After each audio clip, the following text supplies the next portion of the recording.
ओंकार बिंदु संयुक्तं नित्यं ध्यायान्ति योगिनो कामदं मोक्षदं चैव ओंकाराय नमो नमः। मित्रों नमस्कार, मैं पंडित पुरुषोत्तम सती astrobadri.com से आपके सामने प्रस्तुत हूँ नवदुर्गा के बारे में जानकारी लेकर।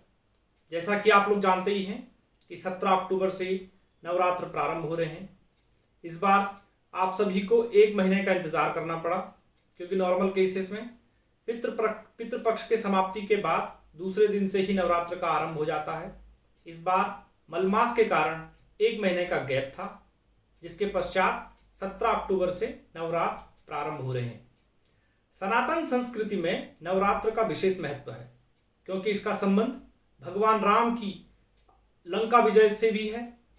और हम जानते ही हैं कि माता भगवती को इस सृष्टि का मूल माना जाता है, और नवरात्र में इन अलग अलग दिनों में उनके अलग अलग रूपों की पूजा की जाती है।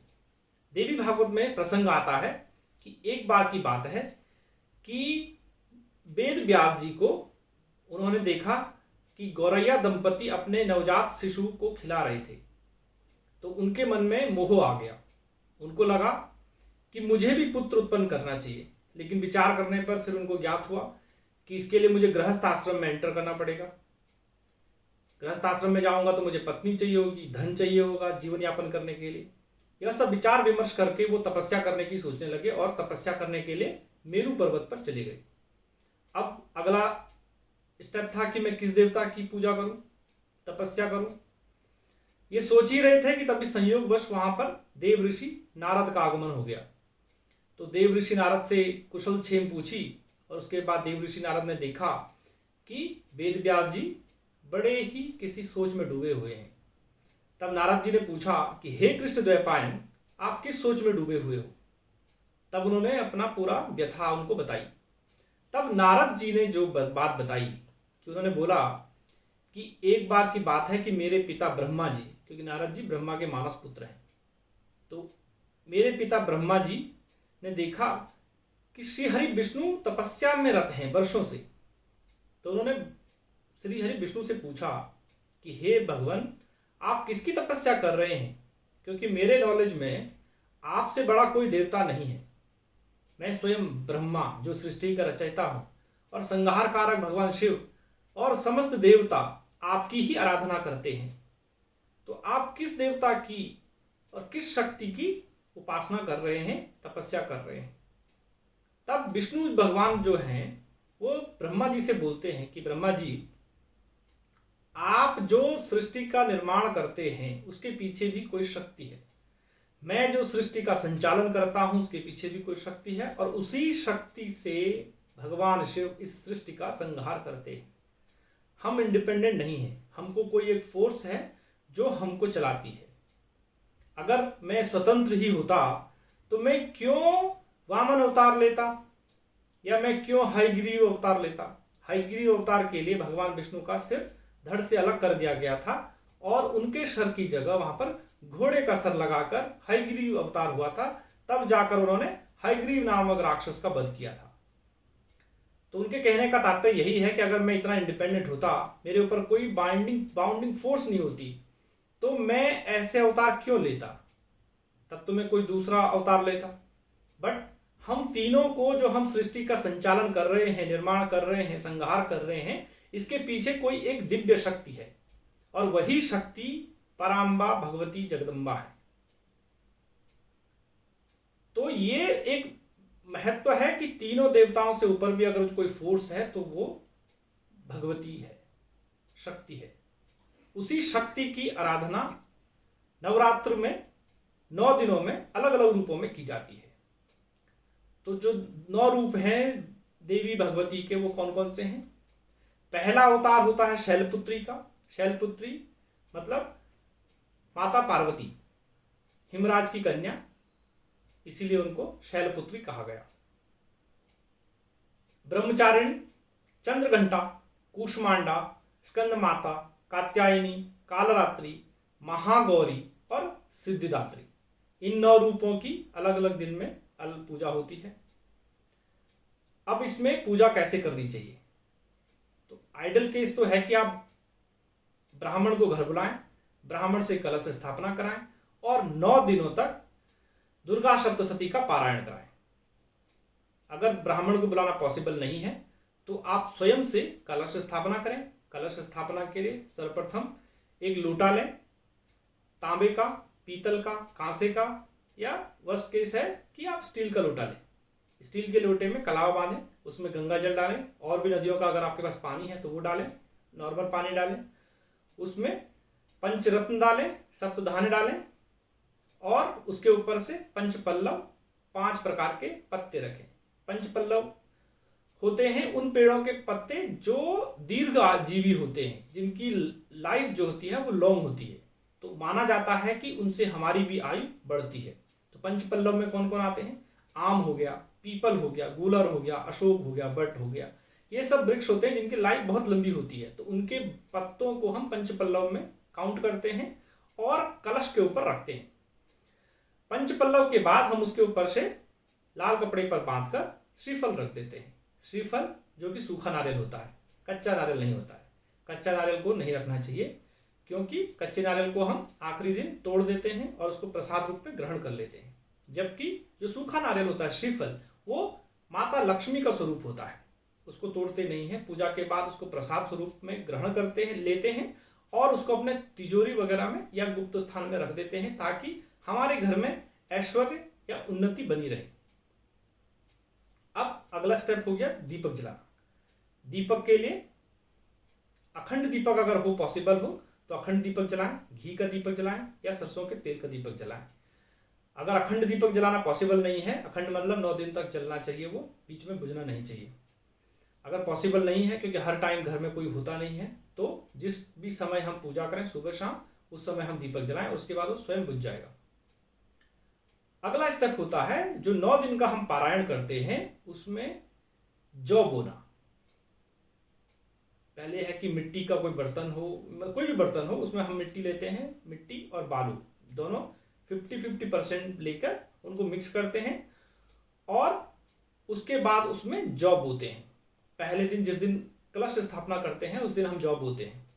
तो अच्छे जौ उगे, इसके लिए हमें करना चाहिए कि 2-3 घंटे पहले जौ भिगो दें, उसके बाद हम जौ को बोएं। तो इससे जो जौ उत्पन्न होती है वो बहुत अच्छी होती है और दूसरे या तीसरे दिन में ही उग जाती है। अगला प्रश्न कई लोग पूछते हैं कि पंडित जी जौ क्यों बोते हैं, इसका महात्म्य क्या है? तो कहा जाता है कि जब सृष्टि का निर्माण हो रहा था तो जो पहली फसल उगी थी वो थी जौ, तो इसीलिए हम जौ यहां पर बोते हैं।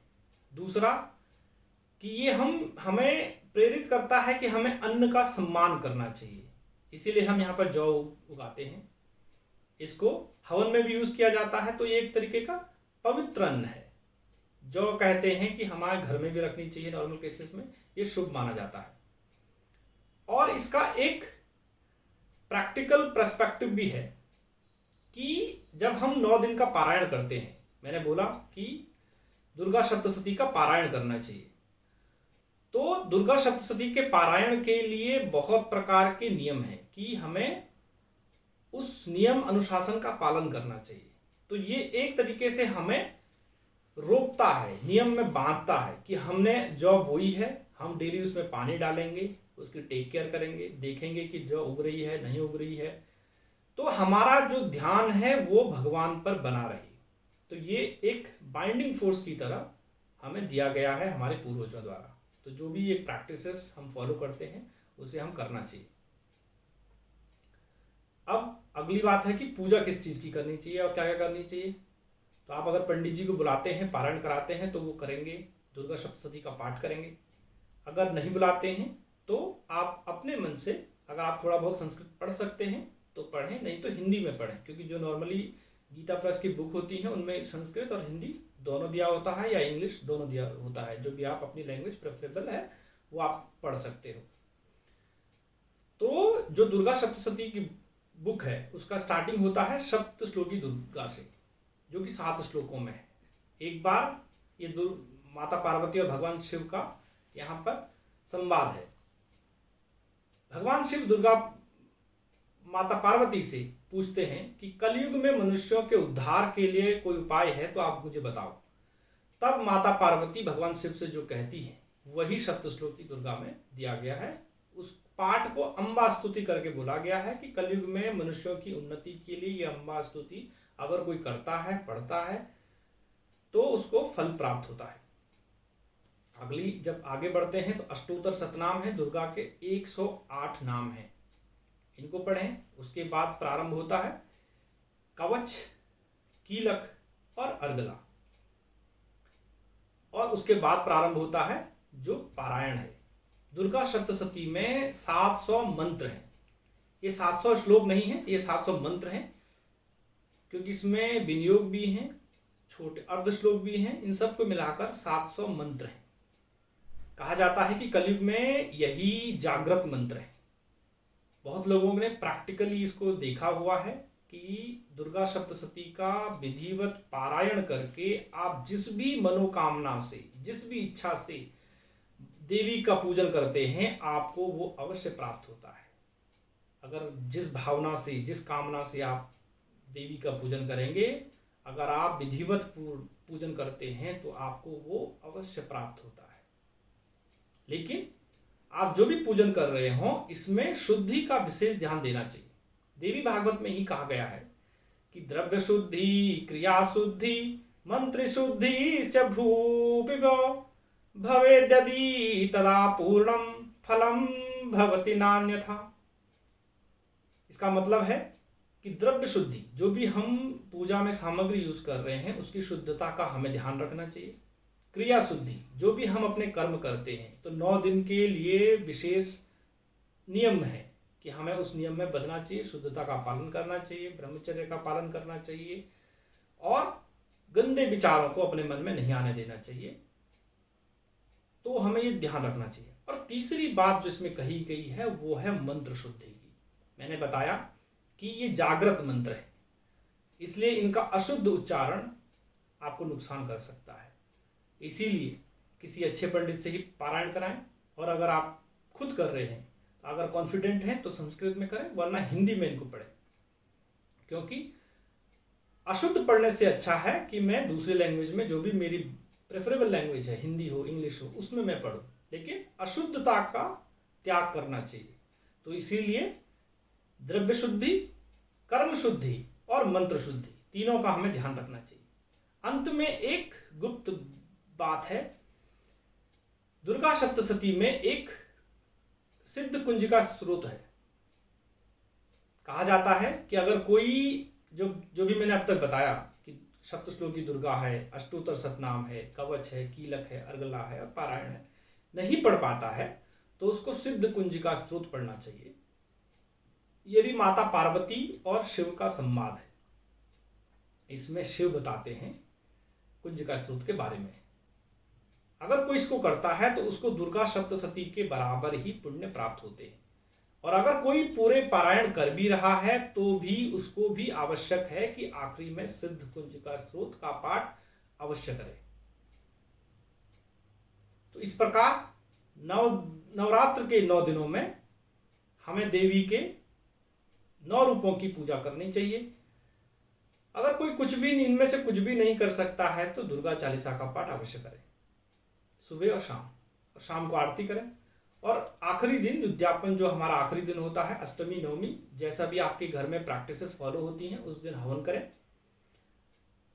अगर आप कोई मुझसे पूछता है कि पंडित जी किस दिन करना चाहिए, तो मैं तो सजेस्ट करूंगा कि नवमी के दिन करें, क्योंकि नवदुर्गा सिंबॉलिक है कि हमें 9 दिन का पूजन करना चाहिए। दुर्गा जी के 9 रूपों का हम पूजन कर रहे हैं, तो 9वें दिन की पूजा करने के पश्चात ही हमें हवन करना चाहिए।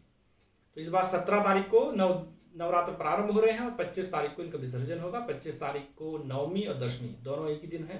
तो सुबह के टाइम पर अपना पूजन पाठ करने के बाद आप लोग हवन कर सकते हैं नवमी का, और जिनको अष्टमी का करना है वो 24 तारीख को हवन कर सकते हैं। अगर आपके मन में कोई भी डाउट हो इससे रिलेटेड तो आप हमें पूछ सकते हैं। धन्यवाद।